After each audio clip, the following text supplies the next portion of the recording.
Day in my life, explore lokasi syuting Pengabdi Setan 2 bareng Nadia Oomara dan juga Andini. Sebenarnya ini bukan a day in my life, cuma gue itu pengen cerita review dimana gue, Nadia Oomara dan juga Andini explore rusun terbengkalai yang jadi lokasi syutingnya Pengabdi Setan 2. Pas lagi explore di sana kita live juga. Kalian pada nonton atau enggak? Banyak banget kejadian menarik pas kita lagi explore di sana. Di sini gue bakal jelasin semuanya. Jadi gue, Nadia Oomara dan Andini itu diajak buat explore di lokasi syutingnya Pengabdi Setan 2 bareng sama tim Pengabdi Setan. Lokasinya bener-bener rahasia dan itu paling yang tahu ya cuma orang-orang yang tinggal di dekat situ doang. Kita janjian di sana. Nah itu pas gue udah pengen nyampe dari jauh itu udah kelihatan tuh cuy. Gedungnya kayaknya ada aura-aura sesuatu. Begitu nyampe di bawahnya, wah itu bener-bener ya. Dari luar itu udah kelihatan, hawanya nggak enak banget. Akhirnya gue ketemu sama Wak Nadia Oomara, dimana gue itu seneng banget gara-gara ya gue juga wak-wak. Terus nggak lama setelah itu Andini datang. Nah kita setelah itu di briefing, dijelasin dulu apa yang nggak boleh dilakukan di sana. Pas briefing itu kita udah dibilangin kita itu nggak bisa explore lebih dari lantai 5. Jadi maksimal tuh lantai 5. Bahkan sebenarnya lantai 5 juga agak-agak gimana gitu. Terus kita tanya lah, kenapa nggak boleh explore di atas lantai 5? Satpam di situ itu bilang, kalau misalkan lantai 5 ke atas itu ya berbahaya, yang pertama. Berbahaya karena kan itu udah 20 tahun terbengkalai. Jadi banyak bagian bangunan yang udah keropos dan membahayakan. Terus ada alasan lain. Alasan lainnya itu kayak disembunyikan gitu. Pas lagi ngobrol-ngobrol itu, kita nanya nih, kok explore sore-sore? Kan lebih seru kalau malam. Vibes-nya lebih dapet. Terus juga kemungkinan besar untuk dapet sesuatunya kan lebih besar ya. Tahu nggak apa yang mereka bilang? Mereka itu bilang malah kalau malam itu gangguannya nggak terlalu. Di gedung itu banyak gangguan penampakan dan lain-lain. Itu malah aktifnya mendekati maghrib. Dari setelah asar tuh dari jam 3, jam 4, jam 5, jam 6. Itu adalah waktu-waktu penghuni-penghuni di sana itu beraktivitas dan menunjukkan eksistensinya. Wah, ini ternyata menarik banget. Kalau gedung-gedung lain yang terbengkalai mungkin kan horornya malam-malam. Lah ini malah pas sore-sore menuju maghrib. Udahlah singkat cerita live dimulai. Pertama kali live itu di akunnya Wak Nadia Oomara. Kita kasih lihat dulu ke temen-temen di bagian luarnya kayak gimana kita ngobrol di situ. Nah pas kita lagi ngobrol-ngobrol kita kan belakangnya gedung ya, backgroundnya gedung. Nah itu banyak banget yang komentar bilang, itu di lantai 4 ada yang lewat. Di lantai 4 rame banget. Di lantai 4 ada cewek. Di lantai 4 ada putih-putih lewat. Ini baru di luar loh. Kalian udah banyak banget yang ngeliat dan bilang kalau lantai 4 itu ada sesuatu dan banyak. Terus yang lebih anehnya lagi adalah, itu langsung pada bilang, dengar suara lonceng, dengar suara lonceng, dengar suara lonceng. Padahal kita di situ sama sekali nggak ada yang denger. Gua, Nadia Oomara, Andini itu udah make sure ke tim yang lain pada dengar suara lonceng atau enggak. Mereka bilang enggak. Terus sempat mikir, apa mungkin ada pedagang lewat kali ya yang bunyi-bunyiin lonceng. Tapi itu nggak ada yang lewat, pedagang yang pakai lonceng-lonceng gitu. Jadi sama sekali nggak ada yang denger di situ. Tapi yang nonton malah banyak yang denger. Memasuki jam 4, kita mulai explore ke dalam nih. Di akunnya si Andini, Epicure Andini.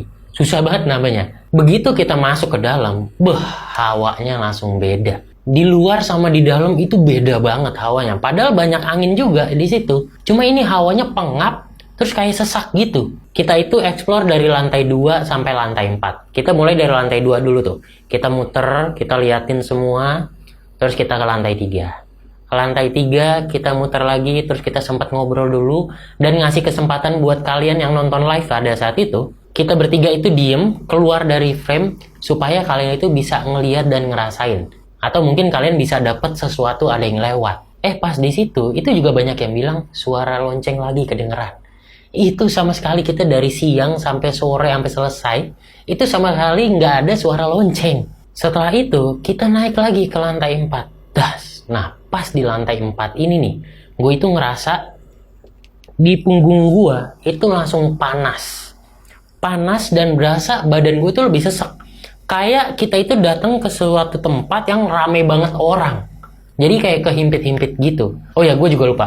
Pas kita baru mulai masuk explore, itu udah banyak yang bilang memperingati si Andini itu untuk pakai jaket lagi lah gitu. Orang-orang itu udah pada bilang, itu udah mulai ada yang ngikutin Andini.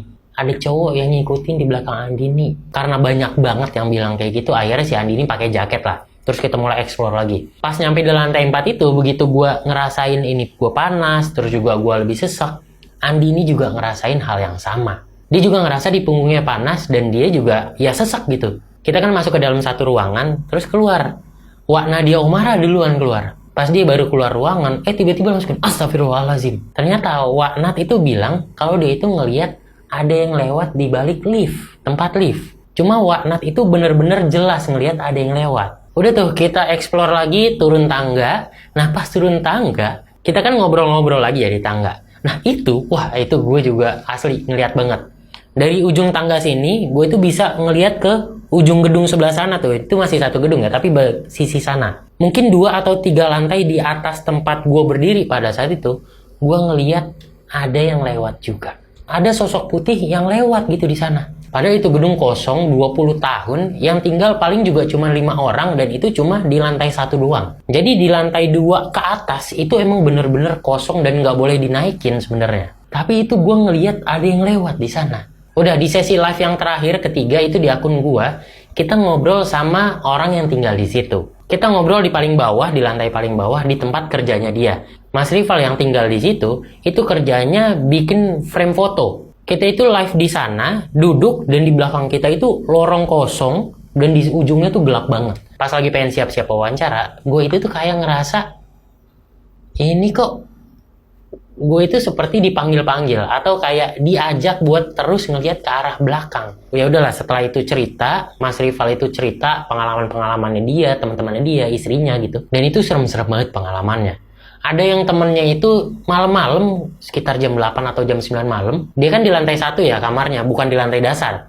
Nah, pas buka jendela, itu ternyata di depannya tiba-tiba ada muka perempuan gitu. Terus di tempat kerjanya itu temennya ada yang mulutnya itu menyon atau bisa dibilang stroke lah selama seminggu gara-gara dia itu kencing sembarangan di situ. Ternyata kata Mas Rival di tempat kerjanya itu emang itu pada iseng-iseng banget penghuninya. Mungkin itulah yang menyebabkan gue itu kayak merasa terpanggil buat ngeliatin ke sisi belakang terus. Setelah wawancara selesai, kita ini balik, kita sebelum itu makan dulu. Dan untungnya setelah itu nggak ada pengalaman lagi sih. Gue juga nggak ngerasain apa-apa. Itu jadi salah satu hari paling seru sih menurut gue. Bisa explore di tempat lokasi syutingnya Pengabdi Setan 2 bareng idola gue, Wak Nadia Oomara, dan juga bareng si Andini. Pokoknya sekali lagi thank you buat kalian yang udah nonton, thank you juga buat TikTok yang udah support kegiatan itu, dan gue juga mau mengucapkan terima kasih untuk Pengabdi Setan 2, Mas Joko dan juga seluruh tim yang udah memberikan kesempatan buat kita untuk explore di sana dan dapetin pengalaman yang seru ini. Kalau nanti misalkan ada kesempatan buat diajak lagi, gue nggak akan nolak sih.